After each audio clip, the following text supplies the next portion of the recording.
Olha, nos domingos à noite nós estamos falando sobre a terapia do mestre, isto é, estamos lendo alguns textos bíblicos que descrevem como é que Jesus vai trabalhando o nosso equilíbrio emocional, vai nos trabalhando por dentro, para que nós sejamos discípulos de Jesus aprumados, equilibrados.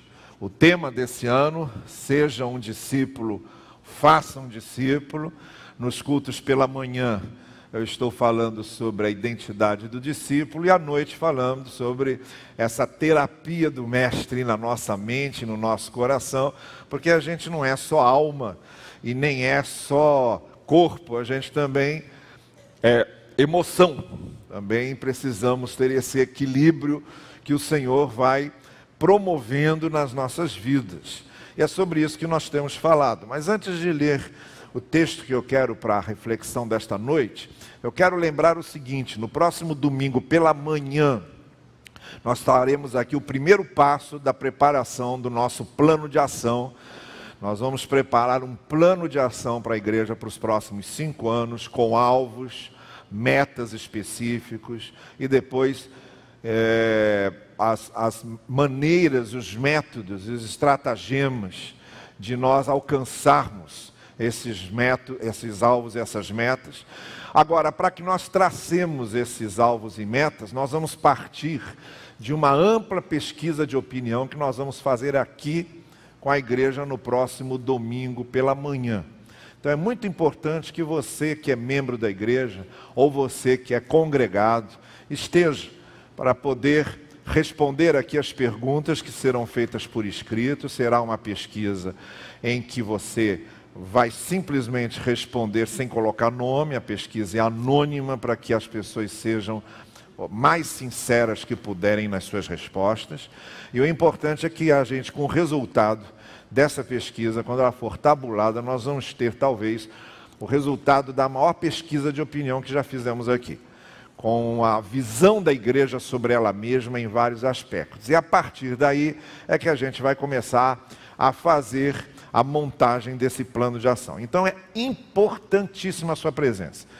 Como não tem jeito da gente dar questionário para você levar para casa, trazer, a gente sabe que a grande maioria não traz de volta, nós vamos usar um momento do culto para isso, ou nós vamos usar o momento do culto para isso. E é importante então que você, mesmo que você não tenha o costume de vir pelo culto da manhã, só venha à noite, faça um esforço para que no próximo domingo esteja aqui pela manhã, porque vai ser bom. Quem não puder estar no próximo final de semana, quem estiver ausente no final de semana, não tem problema, vai poder pegar a pesquisa comigo depois, responder e vai ter depois uma urna ali para você colocar a sua pesquisa respondida dentro. Então é só falar comigo, encomendar comigo a sua pesquisa que eu trarei para você responder.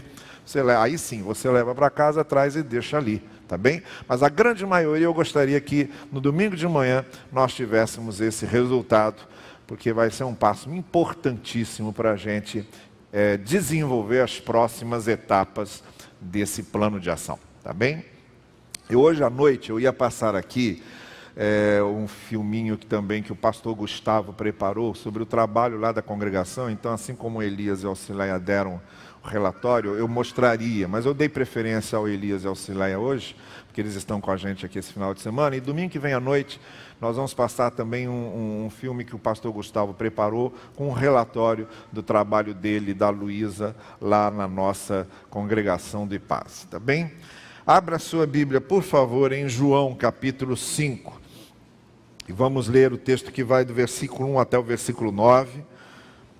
E depois, eu quero ler ainda versos 14 e 15. Evangelho de João, capítulo 4. Do verso 1 até o capítulo 5, Evangelho de João, capítulo 5, do verso 1 até o verso 9. E depois versos 14 e 15. É a narrativa da cura do paralítico junto ao tanque de Betesda. E a gente vai ler esse texto para saber como é que Jesus trabalha a nossa vida nos nossos equilíbrios emocionais, tá bem? Então lemos lá: algum tempo depois, Jesus subiu a Jerusalém para uma festa dos judeus. Há em Jerusalém, perto da Porta das Ovelhas, um tanque que em aramaico é chamado Betesda, tendo 5 entradas em volta. Ali costumava ficar um grande número de pessoas doentes e inválidas, cegos, mancos e paralíticos. Eles esperavam um movimento nas águas. De vez em quando, descia um anjo do Senhor e agitava as águas. O primeiro que entrasse no tanque, depois de agitadas as águas, era curado de qualquer doença que tivesse. Um dos que estavam ali era paralítico, fazia 38 anos. Quando o viu deitado e soube que ele vivia naquele estado durante tanto tempo, Jesus lhe perguntou: você quer ser curado? Disse o paralítico: Senhor, não tenho ninguém que me ajude a entrar no tanque quando a água é agitada. Enquanto estou tentando entrar, outro chega antes de mim. Então Jesus lhe disse: levante-se, pegue a sua maca e ande.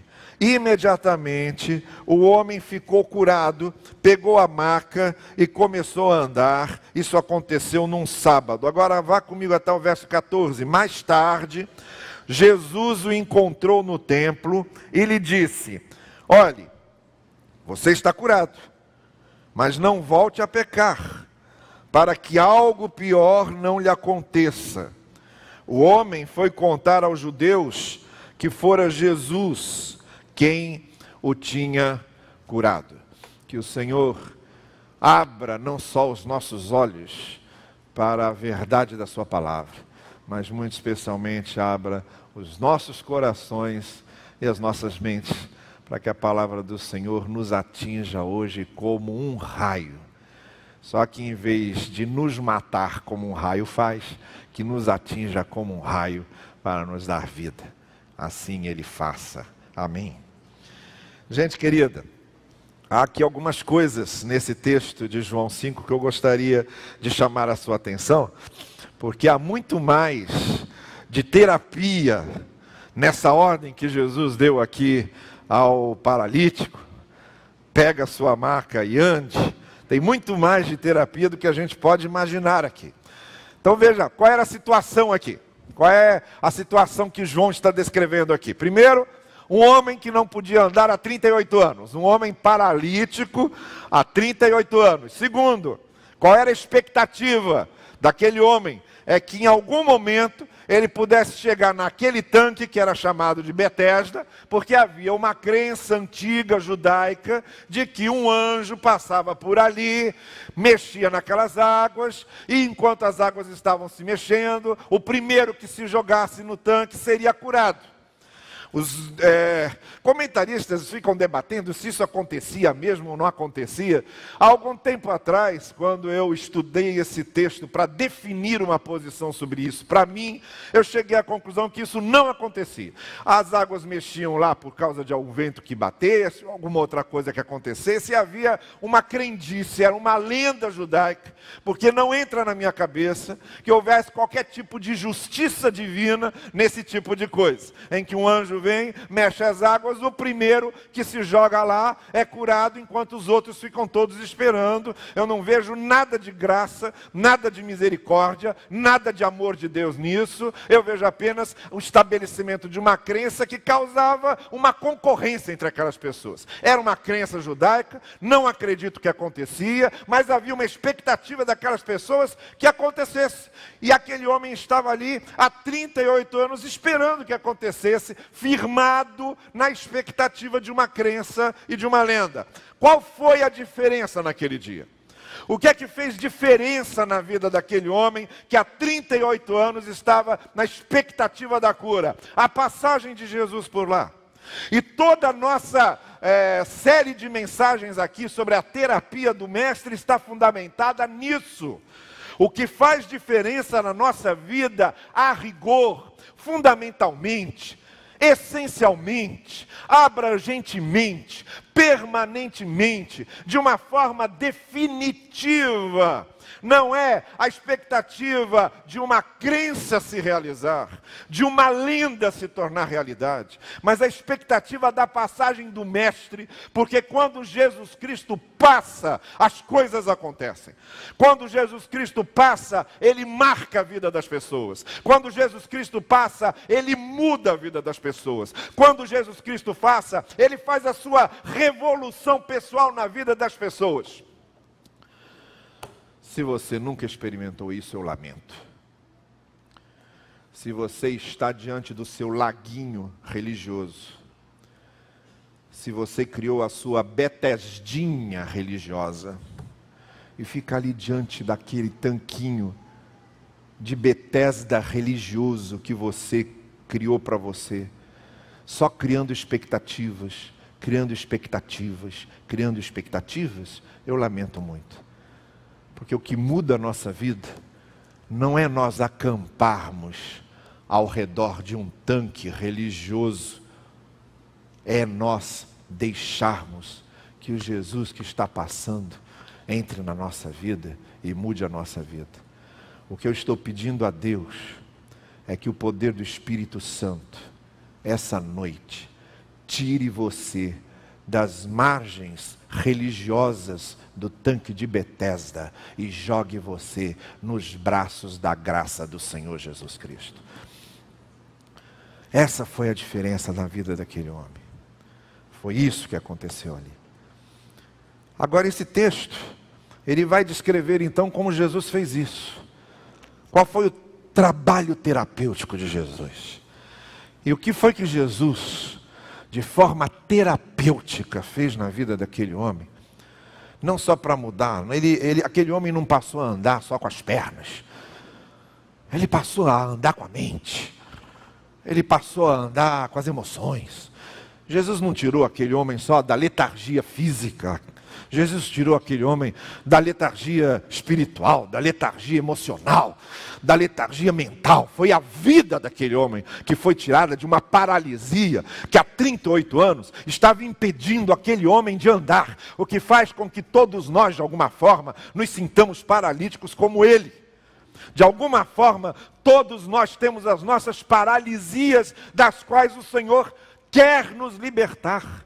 Nossas paralisias emocionais são as piores. São aquelas que nos arrastam, que nos escravizam, que nos tornam reféns de quaisquer que sejam as paralisias que estão nos impedindo de experimentar a vida de verdade que o Senhor Jesus trouxe. Bem, é dessa paralisia que Ele quer nos tirar. Você pensa que você está andando e está bem? Não, são suas pernas que estão andando. É o seu corpo que está andando. Mas por dentro você está acorrentado. Por dentro você é tão paralítico quanto aquele homem. Por dentro você está tão limitado contra aquele homem. E foi isso que o Senhor Jesus Cristo veio fazer. Veio operar em nós, para que nós fôssemos livres de qualquer coisa que nos torne paralisados diante da vida plena que o Senhor Jesus nos trouxe. Eu quero fazer 3 considerações com você sobre esse texto da cura desse aleijado. O que foi que Jesus fez aqui? De que forma Ele trabalhou na vida desse homem? Primeiro, preste bem atenção nisso. Jesus confrontou, em primeiro lugar, Jesus confrontou os verdadeiros desejos e expectativas daquele homem. Ele colocou aquele homem no espelho, quando perguntou no verso 6, você quer mesmo ser curado? É como se Jesus levantasse um espelho para ele e dissesse, agora olha para você e pergunte a você mesmo se você quer realmente ser curado. Jesus referiu-se àquele homem remetendo a já como da dependência que ele tinha dos outros ao longo de 38 anos. Porque dependência dos outros é uma coisa à qual nós nos acostumamos. Dependência dos outros é uma coisa à qual nos acostumamos com uma extrema facilidade. E Jesus então confrontou aquele homem, perguntando a ele: você quer mesmo ser curado? Será que você está há 38 anos aqui, já se acostumou com as facilidades que você tem? Já se acostumou a viver da espórtula dos outros? Já se acostumou a viver da esmola dos outros? Já se acostumou a viver das ofertas dos outros? A pergunta de Jesus tinha um objetivo prático, que era o seguinte: desviar o olhar daquele homem da sua comodidade e lançá-lo ao desafio de conseguir descobrir as suas próprias potencialidades. Jesus dizia para ele: você vai ser capaz, mas você está mesmo interessado? Você tem suas potencialidades naturais? Você vai ser capaz de andar, mas você está interessado mesmo nisso? Não é mais cômodo para você ficar assim? Você não está gostando dessa situação? A gente se acostuma tanto a depender dos outros, às vezes. A gente gosta tanto de ocupar, às vezes, aquele papel de vítima do mundo, de coitadinho. Há pessoas que já se acostumaram tanto a ter uma relação dos outros em termos de piedade em referência a si mesmo, que as suas próprias potencialidades, elas ficam ali esquecidas, paralisadas. Então Jesus veio em primeiro lugar e confrontou aquele homem e disse: você quer mesmo? Você quer mesmo tomar conta da sua vida? Pagar o preço? Porque para a gente resolver tomar conta da nossa vida, a gente tem que pagar o preço. Quer independência financeira? Tem que pagar o preço. Quer ser dono do seu nariz? Tem que pagar o preço. Quer ter liberdade para escolher bem? Tem que pagar o preço. Quer progredir na vida? Tem que pagar o preço. Quer se formar numa universidade? Tem que pagar o preço. Quer concorrer e passar nesse funilzinho que a nossa sociedade tem, para que as pessoas sejam selecionadas em poucos lugares que são oferecidos para que elas trabalhem? Tem que pagar o preço. A gente quer que caia do céu, a gente quer sempre ser ajudado, a gente quer ser carregado. Quem não gosta de ser carregado? Quem não gosta de ficar encostado?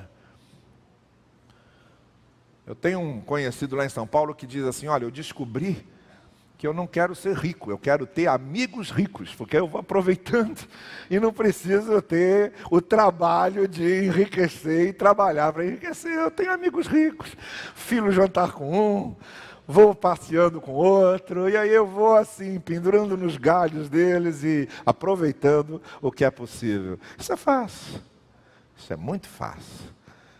Por isso que Jesus Cristo perguntou: você quer ser curado? A gente estranha essa pergunta, porque uma coisa que a gente partiria do pressuposto é que Jesus está fazendo uma pergunta desnecessária. Está jogando conversa fora. Um homem aleijado, claro que quer andar. Não, Jesus sabia por que estava perguntando aquilo. Jesus sabia quais são as nossas tendências verdadeiras. Ele estava confrontando aquele homem. Segunda coisa que Jesus fez. Então a primeira coisa foi confrontar aquele homem com seus verdadeiros desejos. Você realmente deseja isso? É isso que você quer? Porque se você não desejar realmente, e se você não quiser realmente, você não chega lá. O primeiro vento vai te derrubar, mas se você desejar, se você quiser, e estiver disposto a pagar o preço, você chega. A segunda coisa que Jesus fez aqui: Jesus trouxe aquele homem do campo da intenção e carregou-o para o campo da ação. Jesus Cristo chegou para ele e disse para ele 3 coisas. Primeiro, levante-se. Segundo, pegue a sua maca. E terceiro, ande. Há 3 coisas importantíssimas aqui. Um dos grandes trabalhos terapêuticos que Jesus faz conosco é tirar-nos do campo teórico da fé e colocar no campo prático. Não tenha dúvida que quando Deus permite que você passe por certas provações, por certas tribulações na vida, é porque Deus quer que você deixe o campo teórico, deixe a fé teórica e comece a experimentar a fé na prática. Todo amadurecimento a cristão acontece aqui. na transição da fé teórica para a fé prática. E Deus vai utilizando diversos recursos para tirar a gente daquele campo em que a gente está cantando a fé, está recitando a fé, tem um discurso de fé, mas chega na hora de encarar o filisteu, chega na hora de encarar o monte, chega na hora de encarar a tempestade, a gente amarela. E aí Deus olha para a gente e diz assim: e aí aquela fé que você canta? E aquela fé que você fala tanto dela? E aquela fé que você pensa que você tem? Porque a gente só descobre se tem fé realmente é na prática. É na hora do vamos ver, na hora de encarar a realidade. E Jesus está muito interessado em nos tirar da fé teórica e nos jogar na fé prática. Porque Ele sabe que a gente só alcança certas coisas através de uma fé verdadeira vivida. Então Ele diz 3 coisas. Primeiro, levante-se. Toma a iniciativa. Levante-se. É com você agora. Toma a iniciativa. Faça um esforço. É com você. Pezinho no chão. Joelhos esticados. Levanta o corpo. Levante-se. Esforço. Iniciativa. Nada acontece sem iniciativa, sem esforço. Levante-se. Segundo, pegue sua maca. A sua maca é responsabilidade sua. Não adianta levantar-se e dizer: estou andando. Por favor, alguém quer levar essa maca? Porque eu começando a andar agora, nem sei ainda dar os passos direito. Seria muito interessante que eu fosse só andando aqui e alguém carregando a maca ao meu lado. Está bem? Se ela for muito pesada, 2 podem ajudar aqui. Não há problema não, mas alguém leve para mim. Não, Jesus não deu colher de chá. Levante-se, pegue a sua maca. A maca não é sua. Responsabilize-se por ela. A maca não é sua, carregue. A maca não é sua, leve você. A maca não é sua, a responsabilidade é sua. Levante-se, tome iniciativa, faça um esforço. Segundo, pegue aquilo que é sua responsabilidade e resolva. A responsabilidade é sua. Não transfira responsabilidades. Não transfira responsabilidades. Não espere dos outros coisas que você é que tem que resolver. Não espere que os outros deem solução para coisas que você tem que solucionar. Às vezes, até para te ajudar, você resolve o problema do outro para depois resolver o seu. Isso eu tenho aprendido muito, tá? Tenho aprendido muito. Eu tenho aprendido que eu ir lá e resolver o problema de alguém é melhor, porque facilita para mim muitas coisas. E vai exigir muito menos de mim depois lá na frente. Às vezes precisa até isso. Você vai lá e resolve o problema do outro para o outro não ficar te perturbando. Para o outro não ficar te perturbando. Você vai lá, está resolvido? Então agora deixa eu cuidar do meu problema. Mas a maca é sua. Assuma a responsabilidade. Não deixe para outros coisas que você é que deve fazer. E a terceira coisa que Jesus Cristo diz é: ande. Ande. Vida é movimento. Vida é movimento. Quem parou e olhou para trás e ficou olhando para trás sem andar para frente, virou estátua de sal, que foi a mulher de Ló. E olha que ela nem estava olhando lá porque ela podia até estar olhando para a Lagoa Rodrigo de Freitas, podia estar olhando para a praia de Ipanema, não, ela estava olhando para Sodoma pegando fogo. Deve ser uma visão pior do que ficar olhando Campos de longe, ver Sodoma pegando fogo. Nem era uma coisa que chamava muita atenção. Mas ela ficou lá com saudade daquilo que estava virando cinzas. Gente que fica olhando para a coisa que já virou cinzas. Gente que fica agarrada a coisa que já acabou, já passou, já foi. Já deu o que tinha que dar. Vida é movimento para frente. Jesus disse: anda, meu filho. Vai andando. Eu tenho a ligeira impressão que o Senhor Jesus nunca concordaria em dar uma cesta pós-aleijamento para aquele camarada. Eu acho que Jesus não ia concordar muito com isso, não. De dar uma sexta pós-paralisia, sabe? Não. Jesus diz, meu filho, vamos lá. Levante-se. Pegue a sua maca e ande. Então a primeira coisa que Jesus fez foi confrontar os verdadeiros desejos daquele homem. A segunda coisa foi trazê-lo do campo da fé teórica para o campo da fé prática, para o campo da ação. Levante-se, pegue a sua maca e ande. Olha, quer outros exemplos? Moisés, diante do Mar Vermelho, o faraó atrás, o Mar Vermelho na frente. O que é que Deus diz para Moisés? Porque você está clamando a mim? Digam aos israelitas que sigam avante. Senhor, olha o mar, olha os egípcios. Senhor, olha o mar, olha os egípcios. E agora? E Deus responde, por que você fica aí orando? Haja. Por que você fica clamando a mim? Haja. Pega os filhos de Israel e ande. Levante-se, pegue a maca e ande. Quer outro exemplo? Josué na queda dos muros de Jericó, quando Deus diz, marchem ao redor da cidade e a muralha vai cair. Vão marchando, vão rodeando a cidade. E enquanto vocês estiverem fazendo isso, daqui a pouco a muralha cai. Daqui a pouco os muros caem. Quer outro exemplo? Elias no Monte Horebe. Elias está escondido numa caverna no Monte Horebe, e Deus pergunta para ele, o que está fazendo aqui?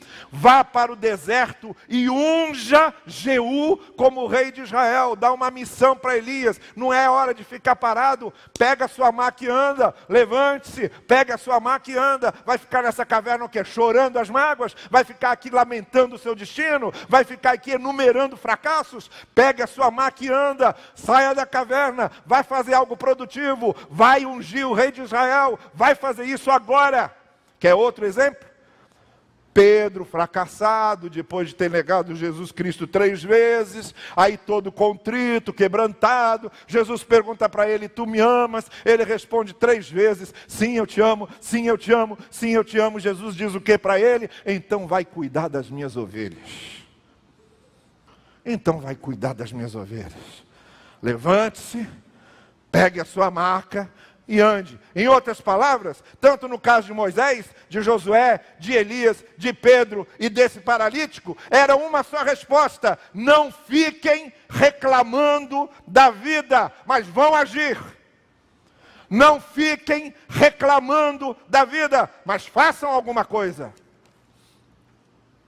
Terceiro lugar, depois de confrontar aquele homem com seus próprios desejos e expectativas, depois de tirar aquele homem do campo da fé teórica e arrastá-lo para o campo da fé prática, em terceiro lugar, preste bem atenção nisso agora, Deus deu a ele uma responsabilidade moral.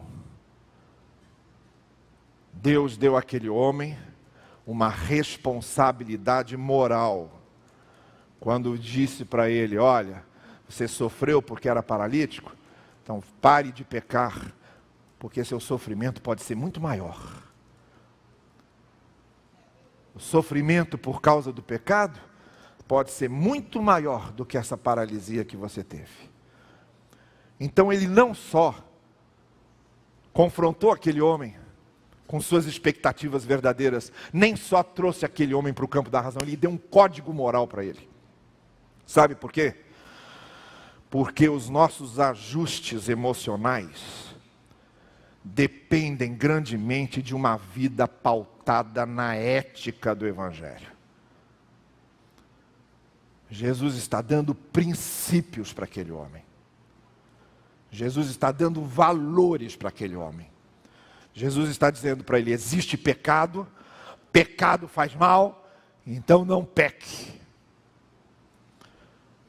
Quer ficar estruturado emocionalmente? Quais são suas verdadeiras expectativas?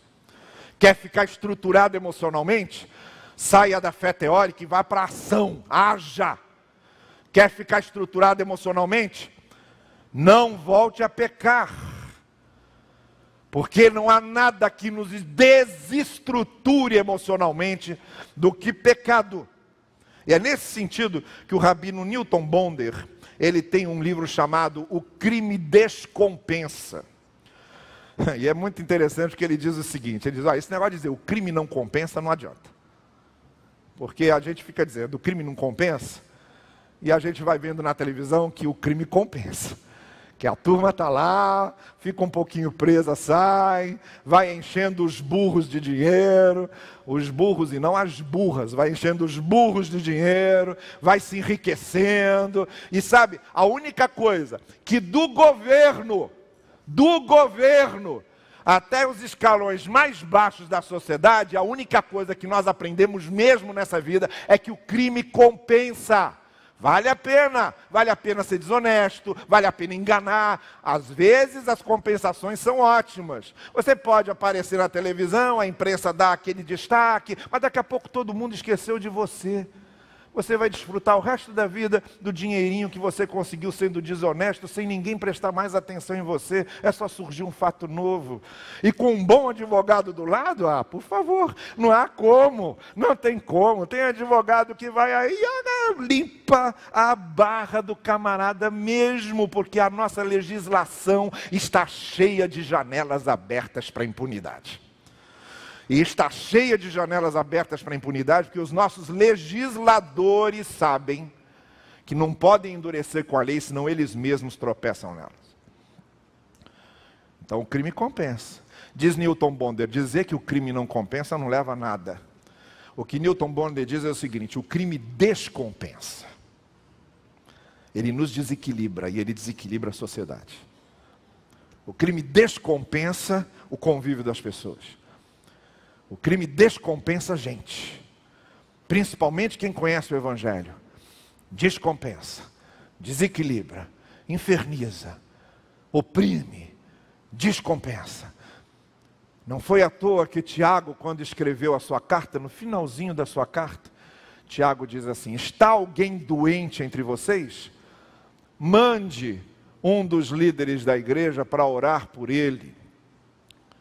Se for uma questão de ungí-lo com óleo, que era o tratamento terapêutico médico da época, faça, porque Tiago não vê embaraços entre crer e usar os recursos médicos. Mas ele ainda acrescenta dizendo o seguinte, se ele tiver pecados, que confesse. Sabe por quê? Porque Tiago sabia que tem muita gente que fica doente por causa de consciência de culpa. Tem gente que por causa da consciência pesada adoece. E às vezes uma boa confissão, coração aberto diante de Deus, assumindo isso é pecado e disposto a não cometê-lo mais, talvez não haja nada melhor para compensar emocionalmente alguém.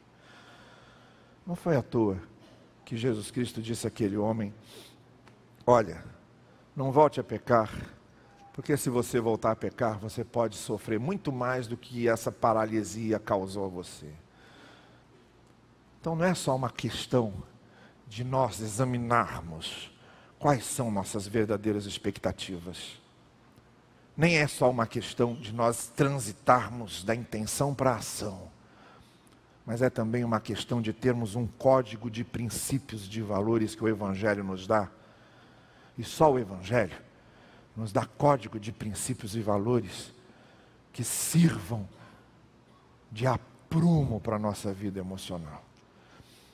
É só na graça do Senhor, no perdão que Ele dá, e quando Ele nos diz, vai, não volte a pecar.